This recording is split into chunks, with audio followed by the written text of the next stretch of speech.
My name is Luke Metcalf. I am the lead singer and rhythm guitarist for Soul Harvest. My name is Robert Lindley.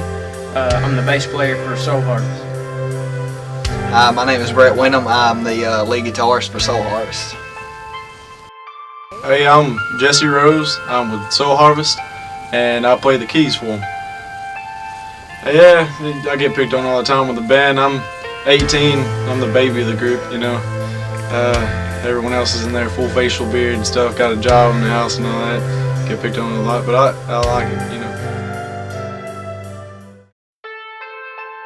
Before Soul Harvest, I was in doing drugs, drinking a lot, partying a lot, pretty much living in the world, and it's definitely one of the darkest places I was in my life. There was a couple times through my walk that you know, I kind of let everybody else get in my head, and it got hard. It was probably right before I joined the band.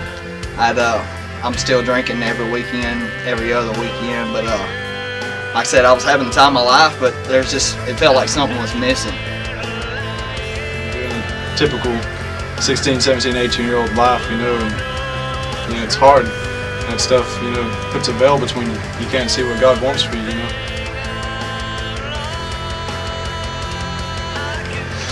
In 2005, I wasn't but a year out of high school, and I had just figured out, you know, some of the drugs that were out there, and drinking and partying and all that stuff, and I had a wreck one night, like 2-something in the morning, like half a mile from my house, and I should have died. The doctor said there's no reason I should be alive. When I was 16, my father had a massive heart attack, and he was 39 years old, and my dad was my best friend. Instead of going to the hospital that night, I went to a friend's house and drank beer and tried to drown it away. I was unable to walk for about 6 months until I learned how to walk again. And at that time, I had my life in order. You know, I was doing pretty good. My parents would take me to church with them whenever they went, but as soon as I got to where I could walk again, I walked further away from God, and went to doing right back what I was doing before the wreck, only more so this time, and just progressively got worse and worse and worse and worse. My mother, she was laying in a hospital bed, and I heard the doctor say that he told my dad, he said, had you not got her in here when you did, in 3 days she would have been dead. And I counted the 3 days. I said, today's 22nd, 23rd, 24th. It would have been on Christmas. Changed my life. The thing that put me on the straight path is I looked around and, you know, everything that my family was being drugged down in, you know, they've all, you know, it's been passed down with the drugs, the different addiction to different things, and I asked myself, is this what I want to do with my life? Because I was following right along in them footsteps.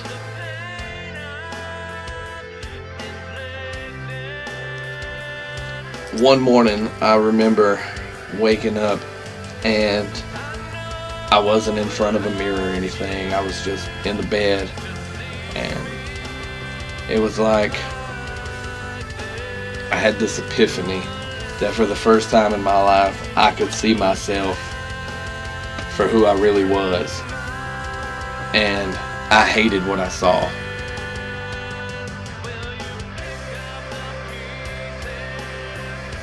I'm doing all this stuff that my mother would be ashamed of, and she's laying on her deathbed, and what kind of son am I being? And that made me focus on what kind of son am I to God?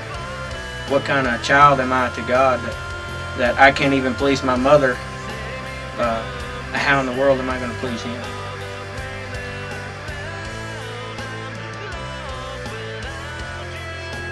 God has been everything for me.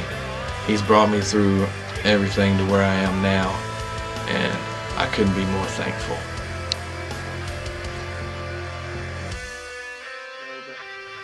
You know, Jesus, He stayed right there with me. He wrapped me up and protected me from all of the stuff that was outside that was closing in on me. He kind of stepped in and He wrapped His arms around me as a protective covering, and I just held on and just listened to Him and stayed in the Word. And He brought me through it. He brought me through everything. And that's one thing that's hard being a Christian. It's easy when you're among Christians to be Christian. Once you step out into the real world, you realize how bad it is, and the temptations everywhere. And it's hard not to give into it. But when, you get to know the Lord more, you get stronger and get stronger, and it's easier to say no to that temptation and stick with the Lord. For you to break that barrier, like I said, you've got to make a commitment. You've got to drop all that worldly stuff. You've got to decide what you want to do. Plan out that first step. Just take that first step and say, God, I give it all to you. Lay it on the altar. Take it all and let it go. The way we dress or the way we look or, tattoos or whatever it might be, that God can use anybody. And there is no set, kind of music or kind of persona that you have to be a Christian. Only that you have Jesus living in your heart, and your goal is to serve Him and do everything that He tells you to do. I pray that before I die, one day I can step on that stage and just minister to thousands, that there's always hope with God. Just remember, if you're lost, wandering into the night, just remember that the moon reflects the sun. That's your guiding light.